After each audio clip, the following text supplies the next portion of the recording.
ಉಸಿರಾಟ ಎಲ್ಲ ಕವರ್ ಆಗೋ ತರ ನಾವು ಈ ರೀತಿ ಕೆಳಗೆ ಬೀಳ್ಬಹುದು. ಯಾವಾಗ ನಾವು ಈ ರೀತಿ ಇರ್ತೀವಿ, ಈ ಗ್ಯಾಪ್ ಅಲ್ಲಿ ನಾವು ಆರಾಮಾಗಿ ಉಸಿರಾಡಬಹುದು. ನಮ್ಮ ಎದೆ ಸೇಫ್ ಆಗಿರುತ್ತೆ, ಪ್ರೈವೇಟ್ ಪಾರ್ಟ್ ಸೇಫ್ ಆಗಿರುತ್ತೆ. ಯಾರೋ ನಮ್ಮ ಮೇಲೆ ಬಂದ್ ಬಿದ್ರು ನಾವು ಯಾವುದೇ ಕಾರಣಕ್ಕೆ ನಮಗೆ ತಲೆಗೆ, ಎದೆ ಭಾಗಕ್ಕೆ ಮತ್ತು ನಮ್ಮ ಪ್ರೈವೇಟ್ ಪಾರ್ಟ್ಗೆ ಪೆಟ್ ಹತ್ತಲ್ಲ. ಆವಾಗ ನಾವು ಸೇಫ್ ಆಗಿ ಏನೋ ಒಂದ್ 2 ನಿಮಿಷ ಎಲ್ಲರೂ ಬಂದ್ ಮೇಲೆ ಬಿದ್ರು ನಮ್ಗೆ ಉಸಿರಾಡಕ್ ಜಾಗ ಇರುತ್ತೆ.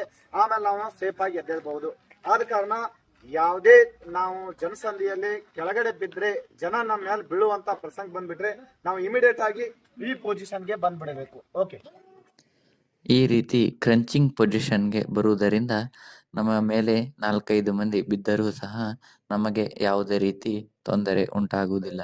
ಇದರಿಂದ ನಾವು ನಮ್ಮ ಜೀವವನ್ನು ರಕ್ಷಣೆ ಮಾಡಿಕೊಳ್ಳಬಹುದು. ಧನ್ಯವಾದಗಳು.